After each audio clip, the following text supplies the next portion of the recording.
Good afternoon. My name is Miguel Solorio. I was wrongfully convicted of a murder I had no knowledge of. I was only 19 years old. The process of arresting and convicting me happened so fast. It felt like a blink of an eye. I was behind bars, sentenced to life without the possibility of parole, which meant I was going to die in prison. And while it felt like it took no time at all to put me there, it took 25 years for me to get out. 25 years for justice to finally be served. I want to direct this speech to three specific groups of people. First, I want to speak to those who are behind bars or whose family members are. Don't ever think you are worth nothing. You are worth something. Your life is a gift no matter who you are. It was not always easy for me to keep fighting for my freedom. I had written to Innocence Project to help me with my case, but around 2014 I received word that they all rejected me. That is when I gave up. I went into a deep depression. I stopped eating and speaking. I went from 186 pounds to 119 pounds. My family advocated for me to go to the hospital. I was given a feeding tube and eventually subject to electroshock therapy. I will never forget the pain I endured. Somehow, with the support of my family, I persevered. I became healthy and gained my weight back. I drew strength from a higher power. I believe that someday my voice will be heard. I know that perseverance is not easy, and I have seen guys in prisons give up. I conducted a survey while I was inside. I asked guys what they would do if they had been sentenced to life without for a crime they did not do. The majority told me they would commit suicide. There was a sign in prison about suicide prevention that says, "Honor your life." Since my recovery, I have taken that sign to heart and strive to honor my life every day. A sentence of life without the possibility of parole is a very difficult thing to endure. That is why I want to direct the next part of this speech to those positions of power, district attorneys, judges, and politicians. People, innocent or not, who have been sentenced to life without do not feel like they are treated as humans. If you are sentenced to life with, you at least have a glimmer of hope that you can come home someday and see your family. For those of us who are life without, we don't have that glimmer of hope, and therefore it can be extremely difficult to keep moving forward. When you don't have your freedom to look forward to, you don't have a reason to try and even be better. Life without sentence do not reflect the idea of rehabilitation. People, especially people who are incarcerated at a young age, like I was, should at least have the opportunity to rehabilitate and get out. Young people's minds are not fully developed and they can't change. It is not fair to lock up their whole lives for potential and throw away the key. I want those in power to consider not bringing life without sentences. No one deserves to be told they will never have their freedom ever again. I also want to urge leaders to follow the new science of eyewitness identification. Dr. John Wixter, who is here today, has shown us that witnesses should be shown a suspect only once, and if they do not select that suspect, that is proof of innocence. I know there are many other innocent people in prison who were not identified from the first lineup. Their cases deserve to be reviewed. And now I want to take a moment to thank everyone who helped me get my freedom. I want to thank my wife Sylvia for never giving up on me. She served as my voice and always believed in my innocence. I don't know how she found the strength, but I'm so grateful that she did. I want to thank my entire legal team, Alan Eggers, Sarah Pace, and Paige Cannon. I want to thank Linda Starr and the entire Northern Innocence Project. I want to thank the witnesses that came forward with the truth. Thank you for believing in my innocence and for sharing your stories and helping me gain my freedom. I want to thank Dr. John Wixter for his very important scientific research. I want to thank the district attorney's office for reviewing my case and believing in the new evidence we presented. Thank you. A few weeks ago, I celebrated Thanksgiving with my family for the first time in 25 years. I got to meet the new 15 newcomers of the family. We ate amazing tamales, and I gave each family members a huge hug. It was truly magical. Being with my family has been one of the highs of being free, but it has its ups and downs. I've had to learn how to swipe a credit card and use an iPhone. I have spent many hours at the DMV trying to get my ID and paperwork in order. I have needed to adapt to learn so many new things. I went to a shoe shopping and was overwhelmed by the amount of choices I had.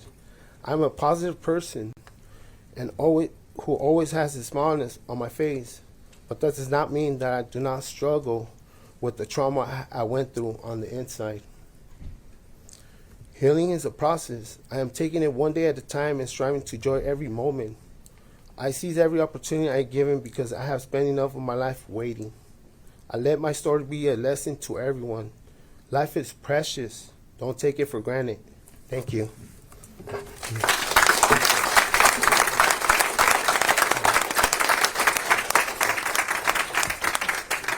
Sylvia?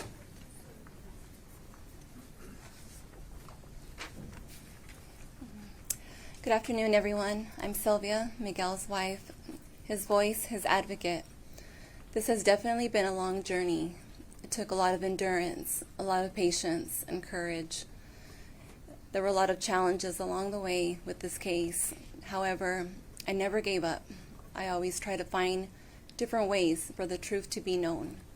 And today is the day to finally be here, to see and embrace the moment, to see my husband finally free after so many years, brings me the greatest joy and happiness.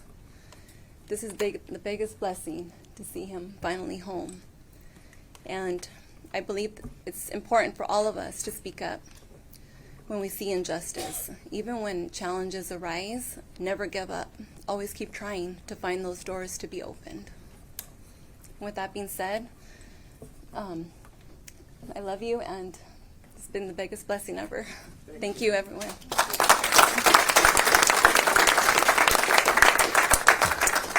Sarah Pace from the Northern California Innocence Project.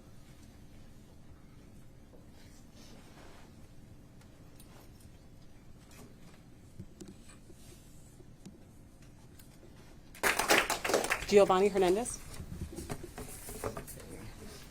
Hello. First and foremost, I just want to give thank and give all praise and glory to my Lord and Savior Jesus Christ, because through Him, in a place in prison, started in juvenile hall, Medley County Jail, in prison, hope is something that isn't there or is tried to be hidden or not given to us. But putting my faith and having my faith grow puts the right people in line in my life. First, my family, who has done so much and has been my sister being my fierce advocate in everything she did in order to just keep on seeking the truth and exposing the truth of that I was innocent of this crime. I was 14 years old when I was arrested, and the things, the process and the system that put me in there is definitely needs to change. I know we're heading in the right direction with this integrity unit, with all these new laws changing, and I also want to thank my mentor and friend Scott Bunnick from ARC and the Anti-Recidivism Coalition, who sometimes it takes someone to just believe in you and give you that hope and that push, and in order to, as Miguel said, that we matter, that being in there, it puts us, it takes away that humanity away from us. But there's people, good people that really just give us that push and that support. I also want to thank Marissa Harris, who is my attorney, and Christopher Hawthorne and the JIPS team at Loyola Law School, who since day one they believe in my innocence, and they've done anything and everything just to see this day come forward. And I want to thank George Scone, Martha Carrillo, and the entire CIU team, who, I mean, they have not been dissuaded from pursuing the truth, pursuing justice, and reforming the whole justice system through in LA County. And I thank him for that, because it is needed. It is needed to.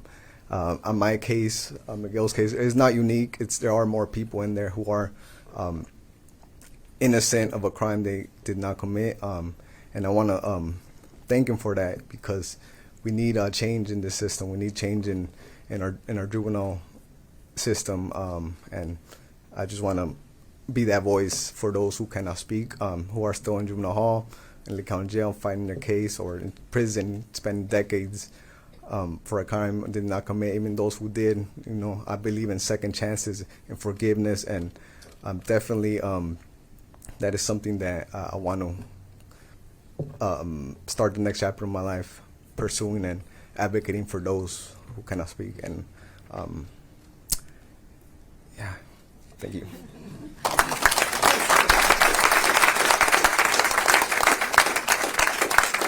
And our final speaker will be Chris Hawthorne from the Juvenile Innocence and Fair Sentencing Clinic at Loyola Law School's Center for Juvenile Law and Policy. Hi, I'm Hawthorne, and I am the director of the Juvenile Innocence and Fair Sentencing Clinic at Loyola Law School. I should not be standing here. The person who should be standing here is Marissa Harris, who is the attorney who pushed this case forward when everybody else had given up. And Giovanni Hernandez, who also never gave up on this clinic and our ability to find him innocent. Gio had the chance to go with a big law firm, okay, and it was decision time, and I fully expected it and even advised him that they have a lot of resources and they can really help you. And Gio said, I want to go with the people who believe in me and who are willing to fight this thing all the way to the end. And he met me, he met Marissa, and he met the students of the Juvenile Innocence and Fair Sentencing Clinic who work every day for imprisoned children. Gio has always proclaimed his innocence. He has been steadfast in telling us that he wanted us to pursue this claim and no other claim. As other remedies came down the pipe, Gio said, no, I don't want to do that. I'm innocent. I want you to keep working on this case. And so in 2021, Marissa and a team of students took this case to the Conviction Integrity Unit, to Martha Carrillo, to Delaney Hicks, to Brenda Lee, Terry Huber. That's why I wish I had Marissa up here. She remembers all the names, and I don't. And they said, we think you might have an innocent client here. And so they investigated the case. And they did things that we could never have done. Our little law school clinic does not have the power to configure cell phone towers, for example. But I also appreciated their faith in our client. It's lonely and it's difficult to work with clients year after year when the other side tells you that they're monsters.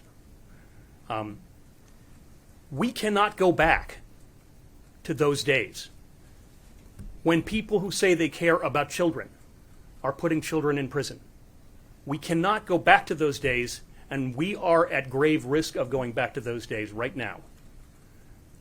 I don't want that to happen, and I will do everything I can with people like Marissa, like my students, some of who are here in this room, like people like Giovanni Hernandez and George Gascon, to try to make sure that we don't go back to those days of mass incarceration of children. Giovanni Hernandez was 14 years old.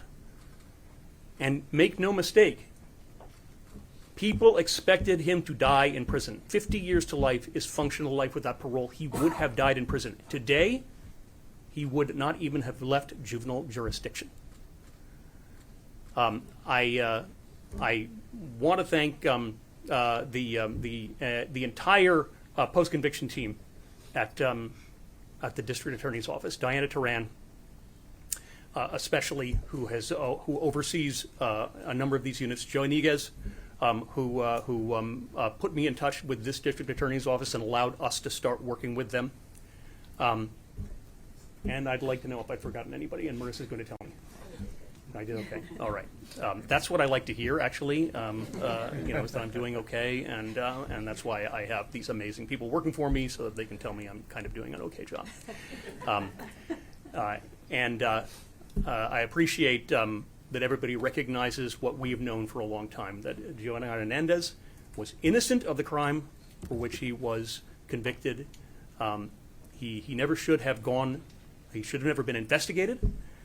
He should never have gone to prison, but he is finally home with his family, and we'll be spending the holidays with them. So thank you everybody for that happening.